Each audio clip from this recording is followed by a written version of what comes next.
What if a 7-year-old prince's innocent question about a funny man in the palace gardens would expose the most serious security breach in royal history?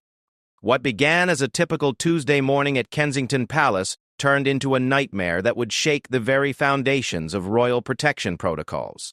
This is the true story of how Prince Louis's sharp eyes and brave voice prevented what intelligence experts later called a catastrophic failure of royal security, and why his actions forced the complete shutdown of palace operations for the first time in over 200 years. The events that unfolded over 4 critical days in March 2024 would reveal shocking gaps in security, test the bonds of the royal family, and prove that sometimes the most important voices are the smallest ones. This is not just a story about royal protocol or security failures. It's about a young boy's courage, a family's resilience, and the dedicated professionals who risk everything to protect those they serve. What Prince Louis discovered that morning would change everything. But to understand the full impact of his discovery, we must go back to where it all began. A seemingly ordinary breakfast conversation that would trigger the most extraordinary security response in modern royal history.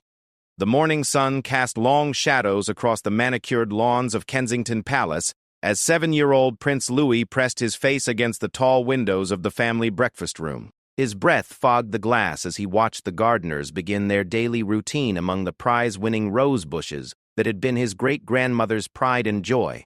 It was Tuesday, March 12, 2024, and nothing seemed unusual about this particular morning, at least not yet. Catherine, the Princess of Wales, was reviewing the day's schedule with her private secretary, while simultaneously trying to convince Prince George to eat his scrambled eggs instead of building architectural structures with his toast. Princess Charlotte was absorbed in a book about marine biology, occasionally sharing fascinating facts about sea creatures that nobody had asked to hear but everyone listened to anyway. The domestic scene was quintessentially normal, the kind of morning routine that millions of families across Britain were experiencing at that exact moment. Prince Louis, however, had always been the family's most observant member. While his siblings focused on their immediate concerns, Louis had developed a habit of watching the world around him with the intensity of a young scientist studying a particularly interesting specimen. His parents and protection officers had learned to pay attention when Louis noticed something unusual, because more often than not, his observations proved surprisingly accurate and important. "Mummy," Louis said, his small voice carrying clearly across the breakfast room as he continued to stare out the window. "Who's the funny man by the fountain?" Catherine looked up from her papers, her attention immediately shifting to her youngest son. The protective instincts that had been carefully honed through years of royal life and motherhood sent an immediate signal of alertness through her mind. "What funny man, darling?" she asked, setting down her papers and moving toward the window where Louis stood. The palace gardens were a carefully controlled environment. Every person who worked on the grounds was thoroughly vetted, extensively background checked, and known personally to the security team. The head gardener, James Morrison, had been working at the palace for over 15 years and knew every shrub, flower, and blade of grass on the property. His team of 4 assistants were equally familiar faces, people who had been part of the palace landscape for years. "Over there," Louis pointed toward the ornate fountain that stood as a centerpiece in the eastern section of the gardens. "He's wearing different clothes than the garden people, and he keeps looking at our windows instead of working on the flowers." Catherine's blood ran cold. She could see the regular gardening team working in their usual locations, but there, partially obscured by a large ornamental bush near the fountain, was indeed a figure that didn't belong. The man was dressed in clothing that resembled the gardening uniforms from a distance, but something about his posture and behavior immediately struck her as wrong. "Louis, step back from the window, please," Catherine said, her voice maintaining its calm, motherly tone despite the alarm bells ringing in her mind. "George, Charlotte, come away from the windows, all of you." The Prince of Wales, William, who had been reading the morning briefings in his study, appeared in the doorway of the breakfast room just as Catherine was reaching for the emergency communication device that was never more than arm's length away from any senior royal family member. The device, about the size of a small mobile phone, was directly connected to the Royal Protection Command Center and could summon immediate assistance with the press of a single button. "What's happening?" William asked, Immediately reading the tension in his wife's posture and the way she had positioned herself between their children and the windows, Louis spotted someone in the gardens who doesn't belong there. Catherine replied quietly, activating the emergency device. Someone who's been watching the house. The response was immediate and impressive. Within 30 seconds, the voice of Chief Protection Officer Sarah Martinez crackled through the device's speaker. Your Royal Highnesses, we've received your alert. Can you provide details about the nature of the concern? William took the device. There's an unauthorized person in the eastern gardens near the fountain. He's been observed watching the residents and is not part of the regular gardening staff. Understood, sir. Please move to the safe room immediately with the children. Do not approach any windows or external doors. We're implementing Code Yellow protocols as of right now. Code Yellow was the designation for a potential but unconfirmed security threat to the royal family. It triggered a carefully orchestrated response that had been practiced hundreds of times but never actually implemented in a real situation at Kensington Palace. The safe room was a specially constructed area in the center of the residence, designed to provide complete protection from external threats while maintaining communication with security forces and the outside world. As the family moved quickly but calmly toward the safe room, palace security was already in motion. 8 armed protection officers were converging on the eastern gardens from different directions, moving with the precision and coordination that came from years of training and preparation. The perimeter of the entire palace grounds was being sealed, and additional security personnel were being deployed from Scotland Yard's Specialist Protection Unit.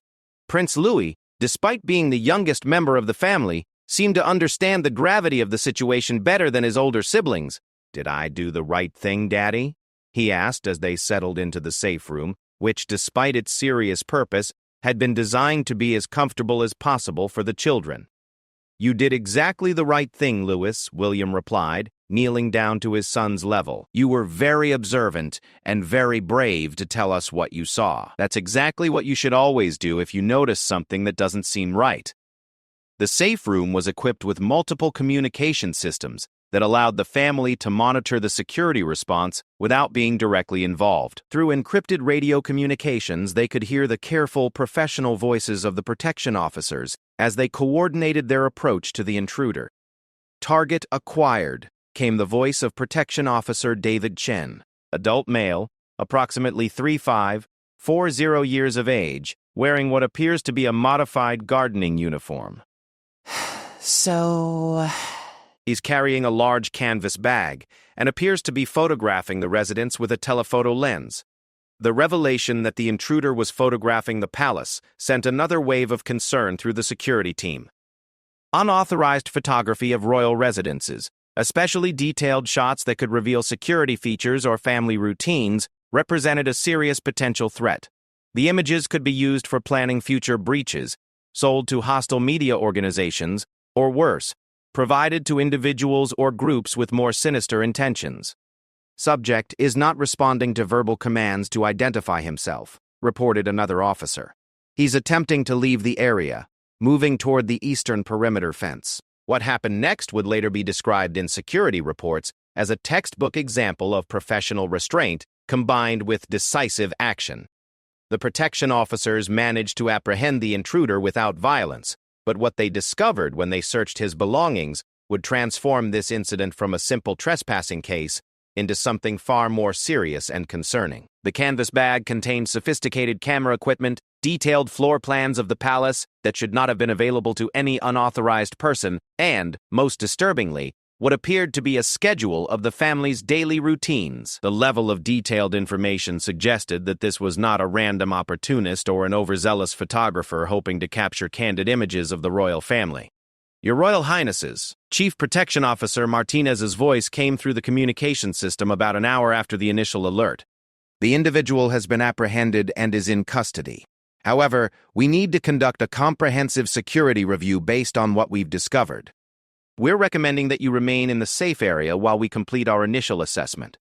The questioning of the intruder, whose identity was initially withheld pending further investigation, revealed information that sent shockwaves through the Royal Protection Command. The man claimed to be working alone, but the sophistication of his planning and the detailed intelligence he possessed suggested otherwise. He had somehow obtained security clearance documentation that allowed him access to areas of the palace grounds that were supposed to be restricted to authorized personnel only. More troubling still, when investigators examined his camera equipment, they discovered that he had been photographing the palace over multiple days, possibly weeks. The memory cards contained hundreds of images taken from various positions around the property, including detailed shots of security cameras, guard positions, and the daily routines of palace staff. As the hours passed in the safe room, the three young royals handled the situation with remarkable maturity. Princess Charlotte continued reading her book about marine life, occasionally sharing interesting facts to lighten the mood. Prince George worked on homework that had been brought to the safe room by palace staff, and Prince Louis, the young hero whose observation had triggered the entire response, drew pictures of the security officers and asked thoughtful questions about their jobs and how they kept people safe. "Why do people want to take pictures of our house without asking?" Louis inquired, his 7-year-old mind trying to process the adult complexities of security, privacy, and the unique challenges of royal life. William, ever the protective father, chose his words carefully. "Sometimes people are curious about how we live, and they forget that we're a family just like any other family. We deserve privacy and safety just like everyone else. That's why we have such wonderful people working to keep us safe." The afternoon brought more disturbing revelations. The investigation team, led by Detective Inspector Rebecca Thompson from Scotland Yard's Specialist Protection Unit, discovered that the intruder's documentation appeared to be authentic palace credentials that had somehow been duplicated or stolen. This suggested a potential breach of the credential system that controlled access to royal properties. "This is no longer just an incident of trespassing," Detective Inspector Thompson explained during a secure video briefing with the Royal Protection Command. "We're looking at a potentially sophisticated operation that may have compromised our security systems. We need to conduct a complete review of all access credentials, security protocols, and personnel clearances." The gravity of the situation became clear when news reached the safe room that similar incidents had been reported at other royal residences over the past month, but had been dismissed as isolated cases of overzealous photographers or tourists. When viewed together, these incidents suggested a coordinated effort to gather intelligence about royal family security arrangements. As evening approached, the decision was made to extend the security lockdown overnight. The children, showing remarkable resilience and adaptability, treated the experience as an unexpected adventure. Palace staff arranged for dinner to be served in the safe room, and entertainment was provided to keep the young royals occupied and comfortable. But behind the scenes, a massive security operation was underway. Every palace employee was being re-interviewed, all access credentials were being verified, and security camera footage from the past month was being reviewed frame by frame.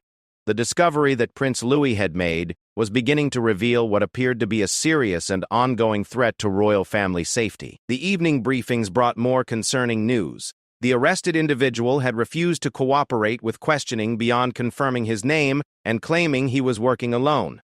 However, forensic analysis of his equipment and belongings suggested connections to a larger network of individuals with unclear but potentially hostile intentions toward the royal family. As the family prepared to spend their first night in the safe room, Prince Louis asked one more question that would prove to be remarkably prescient. "Will the funny man's friends try to come back?" His innocent inquiry reflected an understanding that even at his young age, he sensed this was bigger than just one person with a camera. The answer to that question would unfold over the next several days, as investigators began to uncover a web of security breaches that would ultimately lead to the most comprehensive overhaul of royal protection protocols in modern history. Dawn broke over Kensington Palace with an atmosphere unlike any other morning in the residence's long history. The building that had housed royalty for over 3 centuries now resembled a fortress under siege, surrounded by an unprecedented security presence that included armed police, intelligence officers, and counter-terrorism specialists. The discovery made by Prince Louis had opened a door into a world of threats and conspiracies that no one had imagined possible. Detective Inspector Rebecca Thompson had worked through the night, coordinating with multiple law enforcement agencies and intelligence services. The investigation had quickly expanded beyond a simple trespassing case to become a matter of national security. As she reviewed the mounting evidence in the temporary command center established in the palace's East Wing, the scope of the threat became increasingly clear and deeply troubling. The arrested intruder, identified as Marcus Webb, a 38-year-old former military communications specialist, had finally begun to provide information during questioning. What he revealed painted a picture of a conspiracy that reached far beyond anything the Royal Protection Services had previously encountered. Webb claimed to be part of a network of individuals who had been systematically gathering intelligence on royal family movements, security protocols, and daily routines for over 6 months. He's not talking about money or fame, Detective Inspector Thompson explained during the morning briefing with Royal Protection commanders. This appears to be ideologically motivated. Webb claims his group believes the royal family represents everything that's wrong with British society, and they want to expose the truth about royal privileges and security arrangements. The implications were staggering. If Webb was telling the truth, this wasn't just about unauthorized photography or invasion of privacy. This was about a coordinated effort to compromise royal security with potentially dangerous consequences. The group, which Webb claimed had about a dozen active members, had apparently been planning to release detailed information about royal protection protocols to demonstrate what they saw as excessive security spending and secrecy. In the safe room, the royal family was adapting to their second day of confinement with remarkable grace under pressure. The children had established routines that helped maintain some sense of normalcy despite the extraordinary circumstances. Prince George had set up a study area where he continued working on school assignments, while Princess Charlotte had begun writing a detailed journal about their experience, approaching the situation with the curiosity of a young scientist documenting an unusual phenomenon. Prince Louis, the young observer whose sharp eyes had initiated this entire crisis, had become fascinated with the security response itself. He spent much of his time drawing detailed pictures of the protection officers and asking questions about their equipment and procedures. His innocent curiosity provided moments of levity during what was otherwise an intensely stressful situation for everyone involved. "Daddy, why do the security people have to wear those heavy vests?" Louis asked during breakfast, referring to the ballistic protection equipment that had become a standard part of the enhanced security protocols. William, balancing honesty with age-appropriate explanation, replied, "They wear special protective clothing to make sure they stay safe while they're working to keep us safe. It's like how you wear a helmet when you're riding your bike, but their job is much more important and sometimes more dangerous." The investigation team had discovered that Webb's network had been using sophisticated techniques to gather their intelligence. Analysis of his equipment revealed that he had been using long-range listening devices to monitor conversations in palace gardens, high-powered cameras to photograph security rotations and procedures, and even small drones to conduct aerial surveillance of the property. Most disturbing of all, investigators found evidence that the group had been tracking the royal family's movements beyond the palace grounds. They had detailed records of school runs, shopping trips, and official engagements, suggesting a level of surveillance that went far beyond casual observation. The security implications were enormous. If they could track royal movements so precisely, they potentially had the ability to plan more serious interventions.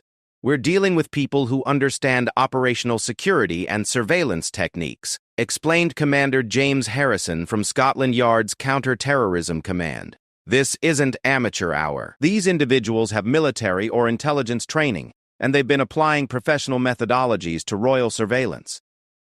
The technical analysis of Webb's equipment had revealed another shocking discovery. The group had somehow obtained access to encrypted police communications frequencies used by royal protection teams. They had been listening to security radio traffic, learning about patrol schedules, shift changes, and response protocols. This breach of communications security represented a fundamental compromise of royal protection operations. Catherine spent much of the morning reviewing the security briefings with her protection detail, trying to understand how such extensive surveillance could have gone undetected for so long. The revelation that their family's privacy and security had been compromised for months was deeply unsettling, but she was determined to understand the full scope of the threat. How could they have access to police radio frequencies? She asked Chief Protection Officer Martinez during a secure briefing session. "That's what we're trying to determine, Your Royal Highness," Martinez replied. Either they have someone with legitimate access providing information, or they've developed technical capabilities to intercept encrypted communications. Both possibilities are extremely concerning and represent serious security breaches. The afternoon brought news that would escalate the crisis to an entirely new level.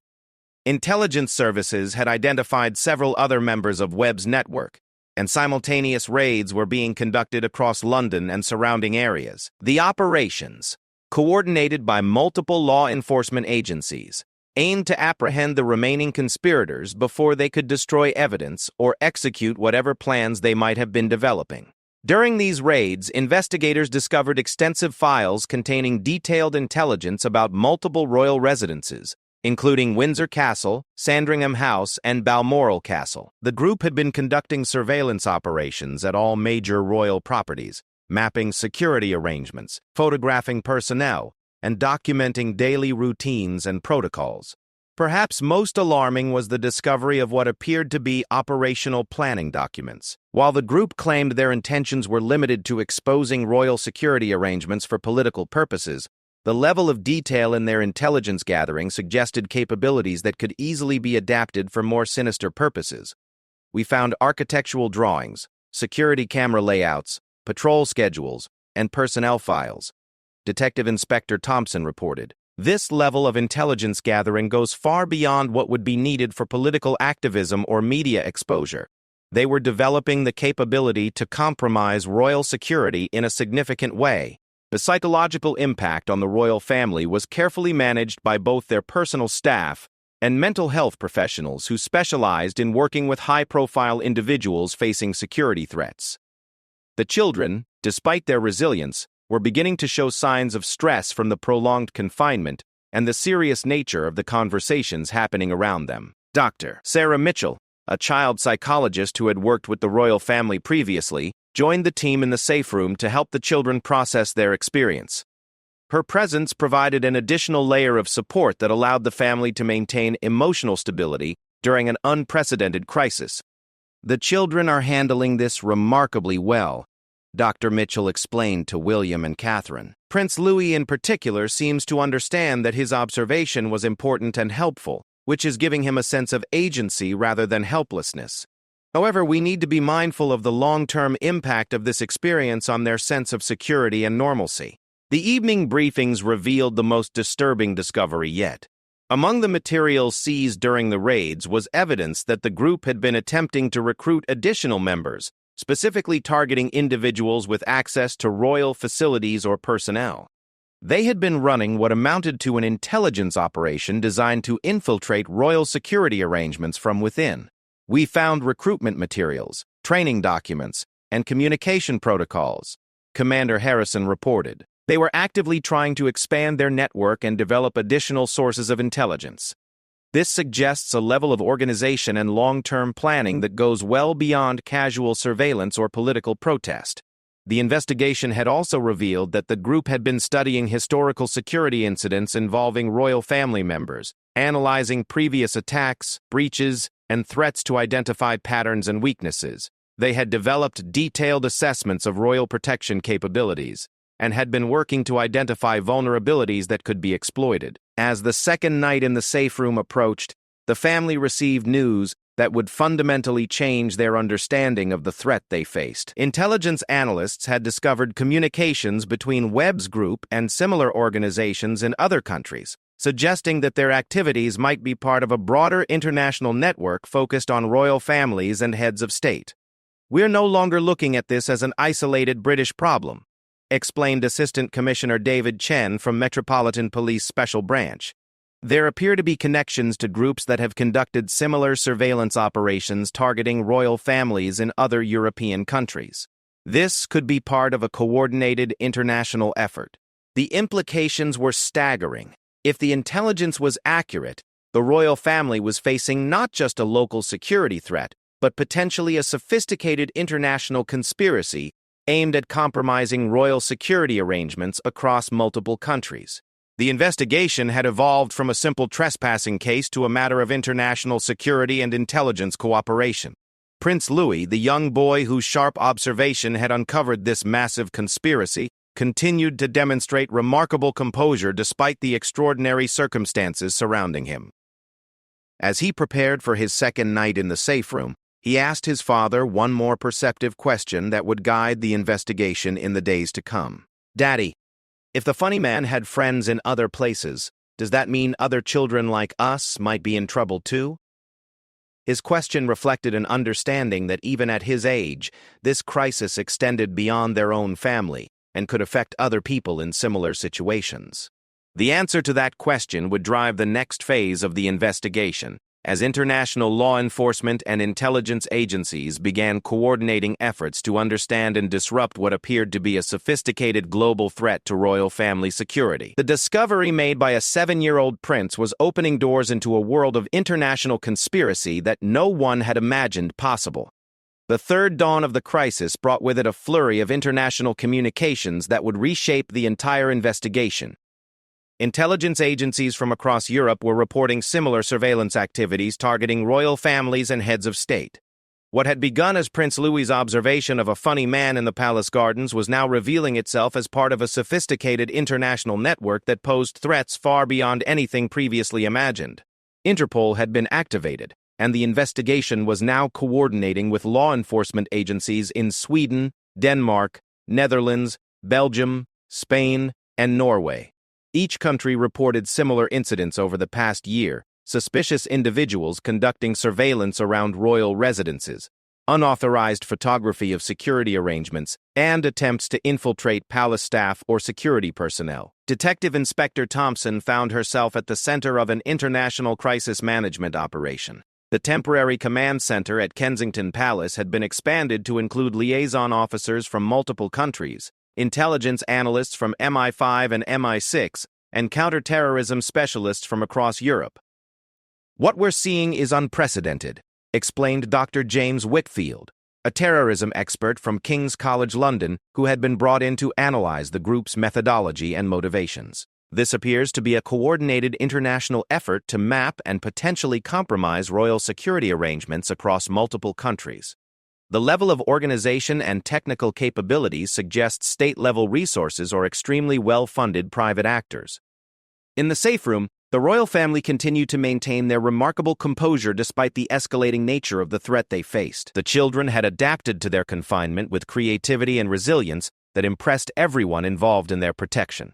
They had established educational routines, creative projects, and even physical exercise programs within the secure environment. Prince Louis had become particularly interested in geography, asking detailed questions about the different countries involved in the investigation. His natural curiosity about the world beyond Britain was providing him with a framework for understanding the international scope of the situation without becoming overwhelmed by its serious implications. "Are there princes and princesses in all those countries too?"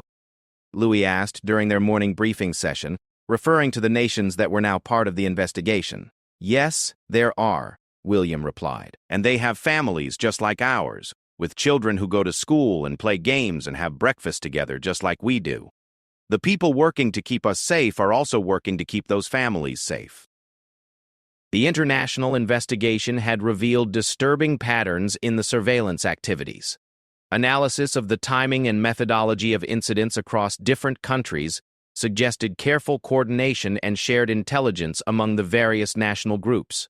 They appeared to be following a standardized protocol for gathering information about royal security arrangements, communication systems, and family routines.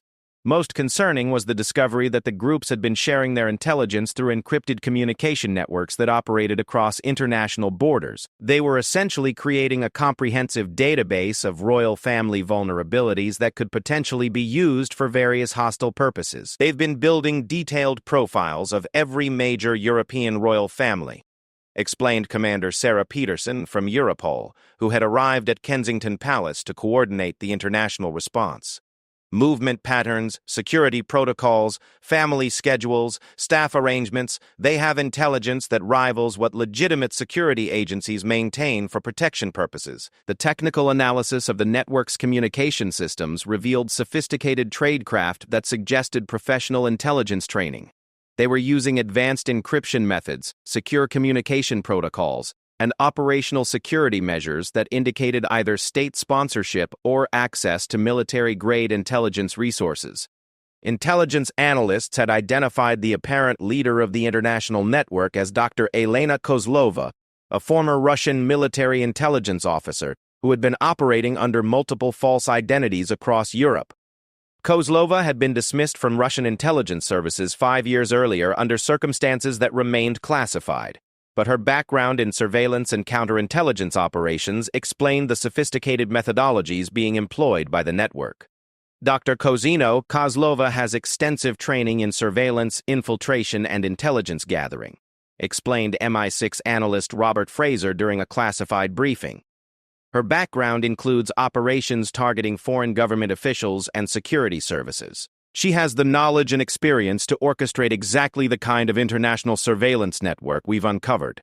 The investigation had also revealed that the network had been attempting to recruit individuals with legitimate access to royal facilities and personnel. They had developed elaborate cover stories and recruitment strategies designed to identify and cultivate sources within royal households, security services, and government agencies. Several potential recruits had been identified and were being questioned by security services across Europe. Most had been approached through seemingly innocent social connections or professional networking, with the recruiters gradually building relationships before making subtle inquiries about royal family schedules or security arrangements. They were playing a long game, Detective Inspector Thompson explained, building relationships over months or even years before making any requests for information. It's classic intelligence tradecraft applied to royal family surveillance. The afternoon brought a breakthrough that would provide crucial insight into the network's ultimate objectives. During a raid in Amsterdam, Dutch police had discovered a cache of documents that outlined the network's long-term goals and operational plans. The materials revealed that their activities went far beyond simple surveillance or political activism. The documents, written in multiple languages and encrypted with military-grade software, described plans to simultaneously release comprehensive intelligence about royal family security arrangements across all targeted countries. The release was apparently timed to coincide with major royal events, when the security revelations would have maximum impact and cause maximum disruption. They weren't planning physical attacks, Commander Peterson explained during an emergency briefing. Their goal appears to be causing massive embarrassment and forcing complete overhauls of royal security systems across multiple countries. They want to demonstrate that royal families are vulnerable and that enormous resources are spent protecting people they see as irrelevant to modern society. But the implications of such a coordinated intelligence release were potentially catastrophic, exposing detailed information about royal protection protocols, security vulnerabilities, and family routines could create opportunities for hostile actors with more violent intentions. Even if the network's stated goals were political rather than physical, their intelligence could be weaponized by others. The psychological impact on the royal family was being carefully managed by the expanded support team that now included specialists in international security threats and family crisis management. The children were being provided with age-appropriate information about the investigation while being protected from details that might cause unnecessary anxiety. Sarah Mitchell continued working with the family to help them process the expanding scope of the threat they faced. The children understand that this has become bigger than just our family, Catherine explained during a private consultation. They're handling it well, but I can see they're beginning to comprehend that their normal life has been fundamentally disrupted. Prince Louis, despite his young age, seemed to grasp the international dimensions of the crisis better than his siblings. During their evening meal, he asked thoughtful questions about why people in different countries would work together to watch royal families, and whether the investigation meant they would help protect other children like himself. Will the police in those other countries catch the bad people too? He asked, referring to the international law enforcement cooperation that was now coordinating efforts across multiple nations. Yes, they will, William assured him. Police officers and security people all over Europe are working together to make sure everyone stays safe. They're very good at their jobs, and they're working very hard to solve this problem. The evening briefings revealed that simultaneous arrests were being conducted across 6 countries, as law enforcement agencies moved to apprehend the remaining members of the international network. The operations required careful coordination to prevent members from destroying evidence or warning their associates in other countries. Early results from these arrests were providing crucial intelligence about the network structure, funding sources, and operational capabilities. Several of the arrested individuals were cooperating with investigators, providing information that was helping to map the full extent of the conspiracy and identify additional threats or targets. We're learning that this network has been operating for over 2 years, explained Assistant Commissioner Chen. They've been systematically gathering intelligence about royal families, government officials, and security services across Europe. The scope of their activities is much larger than we initially understood. Perhaps most disturbing was the discovery that the network had been preparing to expand their operations beyond Europe. Intelligence found during the raids suggested they had been developing plans to target royal families and heads of state in other regions, including Asia and the Commonwealth countries. The investigation had also revealed that the network had been funded through a complex system of shell companies and cryptocurrency transactions that made tracing their financial backing extremely difficult. The sophistication of their funding mechanism suggested access to significant financial resources and professional money laundering capabilities. As the third night in the safe room approached, the family received news that the international operation had successfully disrupted the network's activities and arrested most of its known members. However, the investigation had revealed security vulnerabilities and intelligence gaps that would require months of work to fully address and resolve. "We've prevented the immediate threat," Chief Protection Officer Martinez explained during the final briefing of the day. "But what we've discovered means we need to completely rethink royal security protocols and international cooperation arrangements. This won't be resolved quickly or easily." Prince Louis, the young hero whose observation had uncovered this massive international conspiracy, fell asleep that night, knowing that his sharp eyes and brave voice had helped protect not just his own family, but royal families across Europe. His simple question about a funny man in the garden had revealed threats that even the most sophisticated security agencies hadn't detected. But the full implications of his discovery were still unfolding, and the final resolution of this crisis would require unprecedented changes to royal security arrangements and international intelligence cooperation.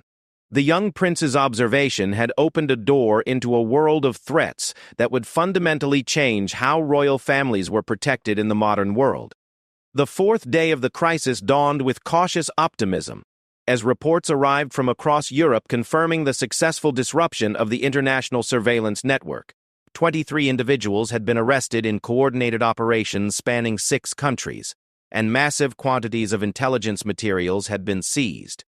The immediate threat to royal families across Europe had been neutralized, but the work of understanding and preventing future threats was just beginning. In the safe room at Kensington Palace, the royal family prepared for what they hoped would be their final day of confinement. The children had shown remarkable resilience throughout the ordeal, but everyone was eager to return to some semblance of normal life.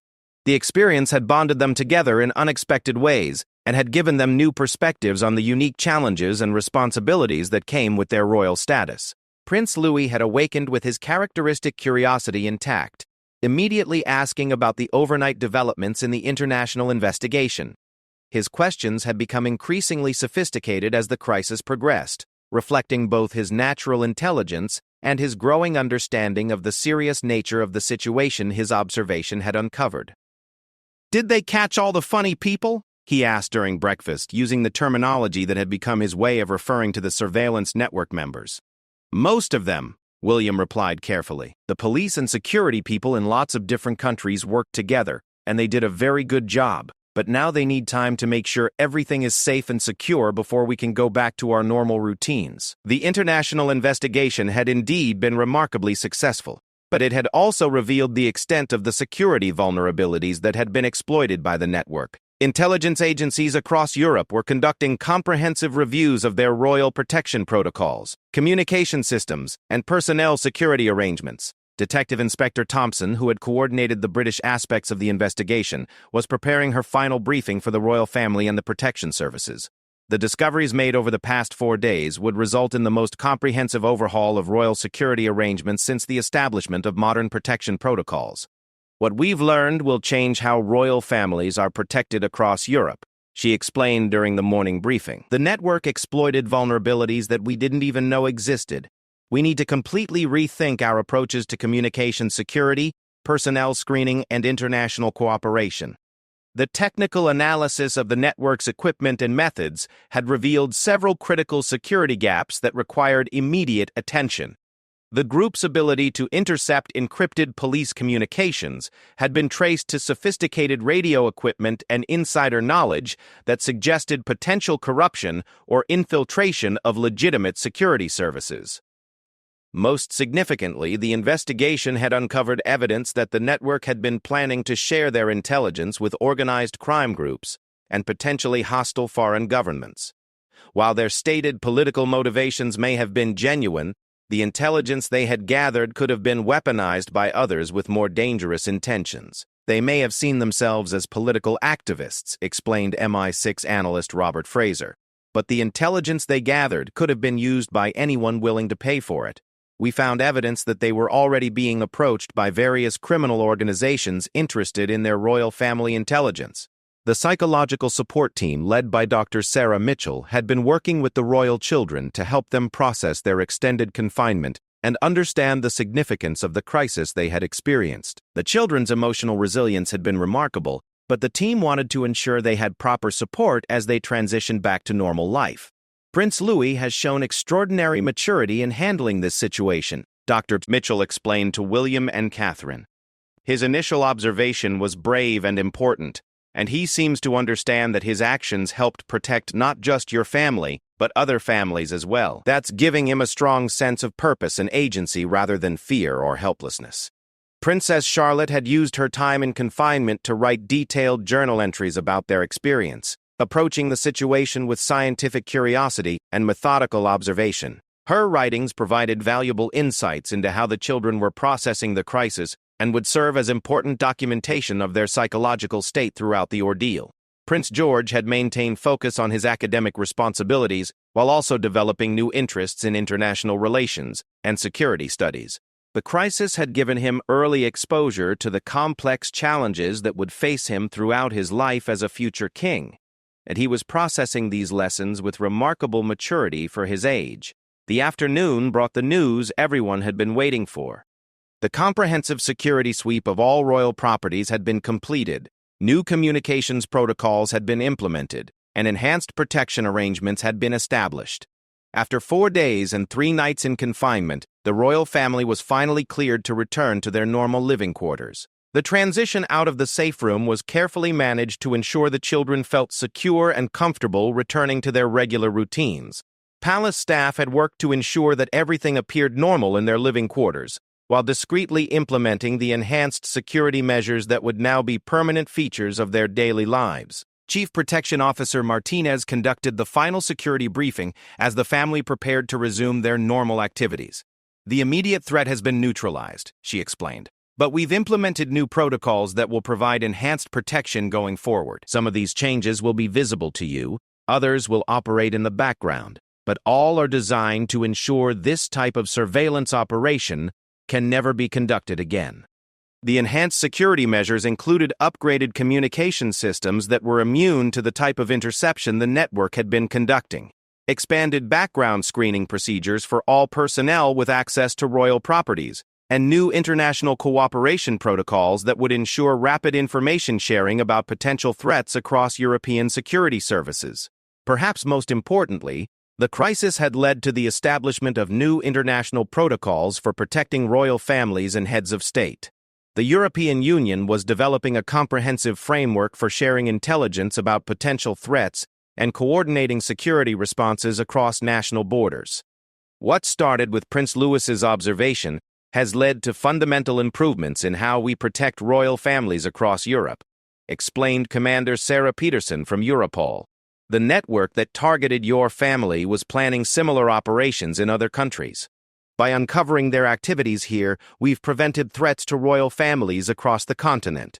The investigation had also resulted in significant arrests and prosecutions that would send clear messages to anyone considering similar activities in the future. The network members would face charges ranging from espionage and conspiracy to terrorism-related offenses, with potential sentences of decades in prison. Dr. Elena Kozlova, the apparent leader of the network, had been arrested in Prague and was facing extradition to Britain to stand trial for conspiracy charges related to the surveillance of the royal family. Her arrest had provided crucial intelligence about the network's structure, funding, and international connections. Kozlova's capture has given us insight into how this network operated and who might have been supporting their activities, Detective Inspector Thompson explained. Her background and connections are helping us understand whether this was an isolated operation or part of larger intelligence activities targeting Western governments and institutions. As evening approached, the royal family gathered for their first normal dinner in their regular dining room since the crisis began. The experience had changed them all in subtle but important ways. They had gained new appreciation for their security team, new understanding of the unique challenges they faced as a royal family, and new confidence in their ability to handle extraordinary situations with grace and resilience. Prince Louis, the young hero whose sharp observation had prevented what could have been a catastrophic security breach, seemed to understand that his actions had been important without becoming overwhelmed by the responsibility. During dinner, he asked one final question that captured both his innocence and his growing wisdom. "Daddy, will people always try to watch our family? Or will they stop now that they know we have very good security people protecting us?" William considered his response carefully, wanting to be honest while also reassuring his young son. "There may always be people who are curious about our family because of who we are," he replied. "But what you did by telling us about the funny man helped make sure we have the best possible protection. And now security people in lots of countries know how to work together better to keep everyone safe." The long-term implications of the crisis would continue to unfold over the coming months and years. The intelligence gathered by the network would require extensive analysis to fully understand what information had been compromised and what additional security measures might be necessary. International law enforcement cooperation would be permanently enhanced as a result of lessons learned during the crisis. New protocols for sharing intelligence about potential threats to heads of state and royal families would help prevent similar surveillance networks from operating undetected in the future. Perhaps most importantly, the crisis had demonstrated the value of vigilant observation and clear communication, even from the youngest members of society. Prince Louis's willingness to speak up about something that seemed unusual had prevented what could have been a massive security breach, with international implications. As the family settled in for their first normal night in their own bedrooms since the crisis began, they knew their lives had been fundamentally changed by the events of the past 4 days. They had faced an unprecedented threat with courage and unity, and they had emerged stronger and more aware of both their vulnerabilities and their capabilities. The funny man that Prince Louis had observed in the palace gardens had indeed been part of something much larger and more dangerous than anyone had initially imagined. But his brave decision to speak up about what he had seen had not only protected his own family, but had helped expose and disrupt an international conspiracy that threatened royal families across Europe. The young prince's observation had proven that sometimes the most important voices are the smallest ones, and that vigilance and courage could come from the most unexpected sources. His actions would be remembered as a crucial moment in the history of royal security, when a 7-year-old boy's sharp eyes and brave voice helped protect families and institutions across an entire continent. In the end, the crisis that began with a simple question about a funny man in the garden had revealed the strength, resilience, and unity of a family under extraordinary pressure. It had also demonstrated the dedication and professionalism of the security services that work tirelessly to protect those they serve, and the importance of international cooperation in facing threats that cross national boundaries. The royal family returned to their normal routines with enhanced security, deeper appreciation for their protection team, and stronger bonds forged through shared experience of crisis and recovery. Most importantly, they retained their essential humanity and family connections despite the unique challenges and responsibilities of their royal status.